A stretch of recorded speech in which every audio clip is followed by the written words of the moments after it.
Welcome back to my channel. और आज की जो वीडियो है वो related to baby care kit accessories जो आपको लाजिम लेनी है। तो इसकी एक लिस्ट बना लें, बिल्कुल छोटी सी लिस्ट है। और जिस तरह बेबी शॉपिंग इंपॉर्टेंट है, बेबी एक्सेसरीज इंपॉर्टेंट है, इसी तरह ये भी इंपॉर्टेंट है। इस रिलेटेड आपको मेरे चैनल पे और भी बहुत सी वीडियोस मिलेंगी, तो आप वो भी देख सकते हो, बहुत ज्यादा काम आएंगी। खैर से अपनी वीडियो की तरफ चलते हैं। तो आज की वीडियो में मैं ऐसी चीजें बताने लगी, बहुत बेसिक है और बंदा लेते वक्त 100 बार इसको सोचेगा, लेकिन इसमें मैं इसके फायदे भी बताऊंगी कि किस तरह ये आपके लिए इंपॉर्टेंट है और जब जरूरत के वक्त नहीं ये चीजें होती हैं तो प्रॉब्लम्स फेस करना पड़ता है। सबसे पहले आ जाता है मेडिसिन ड्रॉपर। जी हाँ, आप सोच रहे होंगे अब मेडिसिन ड्रॉपर क्यों इंपॉर्टेंट है। देखें, कुछ जब बच्चे की पैदाइश होती है तो कुछ डॉक्टर्स रिकमेंड स्टार्टिंग में आपने ड्रॉपर से फीड देना है। जिन मदर्स का सी सेक्शन हुआ होता है वो तो फीड करवा ही नहीं सकती हैं, उस टाइम फिर मेडिसिन ड्रॉपर ही काम आता है। शॉपिंग के दौरान आप 3-4 मेडिसिन ड्रॉपर खरीद के रख लो, जब बच्चे को दूध दिया जा रहा होता है उसके लिए काम आता है। दूसरा, बाद में वैक्सीनेशन बच्चों की बार बार हो रही होती है, बुखार हो जाता है, तो मेडिसिन देते वक्त भी ये काम आ सकता है। आप बॉयल करो और दोबारा रीयूज कर सकते हो, क्योंकि बच्चों का इम्यून सिस्टम बहुत ज्यादा वीक होता है, इन्फेक्शन लगने के चांसेस होते हैं। हर चीज बॉयल करके अपने बेबी को देनी चाहिए। सेकंड चीज है नेल कटर, वो आप ले सकते हो अपने बेबी के लिए।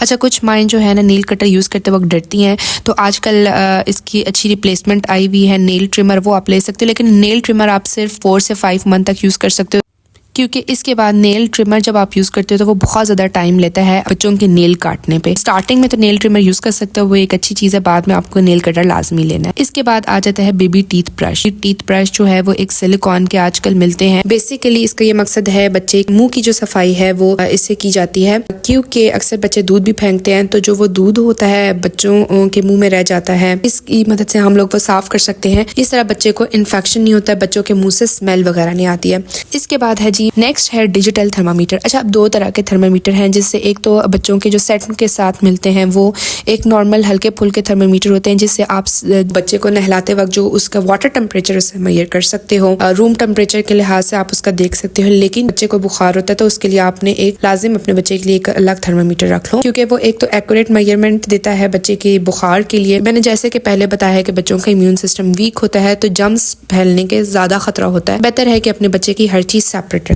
इसके बाद है जी हेयर ब्रश या हेयर कॉम। जब भी आप हेयर ब्रश लें तो बेबी के लिए हमेशा सॉफ्ट ब्रिस्टल्स वाला लें। दूसरी चीज, हेयर ब्रश का ये फायदा होता है कि एक तो वो डेड हेयर्स को रिमूव करता है। दूसरा, आपने देखा होगा जो छोटे बच्चे होते हैं उनके बालों में डैंड्रफ बहुत ज्यादा होती है, डैंड्रफ भी साथ साथ रिमूव होती रहती है। रेगुलर बेसिस पे अपने बच्चों का सर में कंघी करें। इंपॉर्टेंट चीज होती है कि जब आप अपने बच्चों को हेयर कॉम करते हो या हेयर ब्रश का इस्तेमाल करते हो, जो सर की ब्लड सर्कुलेशन है वो सही रहती है, तो सफाई भी रहती है और दूसरा सर्कुलेशन भी बेहतर रहती है। एस्पायरेटर्स चले हुए हैं, आप वो ले सकते हो। स्टार्टिंग में वैसे भी छोटे बच्चों में नेजल कंजेशन बहुत ज्यादा होती है, लेकिन इसके लिए ये जरूरी है कि आपको उसका यूज करने का तरीका सही आना चाहिए। सैलिनेस के ड्रॉप्स होते हैं, उससे पहले आप अपने बेबी के नाक में वो डाल दो और उसके बाद आप एस्पायरेटर का यूज कर सकते हो।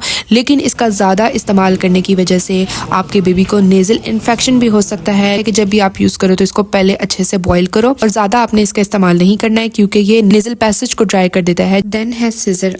अब डिफरेंट सवाल होंगे कि सिजर का क्या काम बच्चों के साथ। कोई भी बच्चों से रिलेटेड चीजें आ रही हैं, हमेशा पैकेट को अनरैप करने के लिए सीजर का इस्तेमाल करें। कभी भी मुंह से मत खोलें। जब आप बच्चे को कपड़े पहनाते हो, कहीं ना कहीं से धागे निकले होते हैं उसके, जब वो बच्चे के जिस्म पे लगते हैं तो बच्चे को इरिटेट करते हैं। जब बच्चों के नेल काटे जाते हैं तो साइडों पे अक्सर नेल कटर्स नहीं पहुंच सकती हैं, चमड़ा वगैरह आप सीजर की मदद से काट सकते हो। तो हमेशा जो बच्चों की चीजें हैं साफ सुथरी रखें, अलग रखें। और वैसे भी जो सीजर्स होती हैं छोटे बच्चों की, वो ही के साइज के अकॉर्डिंग डिजाइन की जाती है, इजीली आप यूज भी कर सकते हैं। लास्ट में है ट्विजर। अब जो बेबी ट्विजर्स होते हैं वो स्पेशली उस लिहाज से डिजाइन किए जाते हैं कि वो स्लिपरी ना हो, easily without any damage baby के नेजल पैसेज से अगर कोई चीज ब्लॉक कर रही है उसको वो रिमूव हो जाए, कानों में कोई चीज है तो उससे इजीली रिमूव हो जाए। तो इस नेल ट्विजर आप इसके लिए इस्तेमाल कर सकते हो। कोशिश करने की ये जो चीजें होती हैं इनकी सफाई का लाजमी ख्याल रखें। होप सो आपको आज की वीडियो पसंद आई।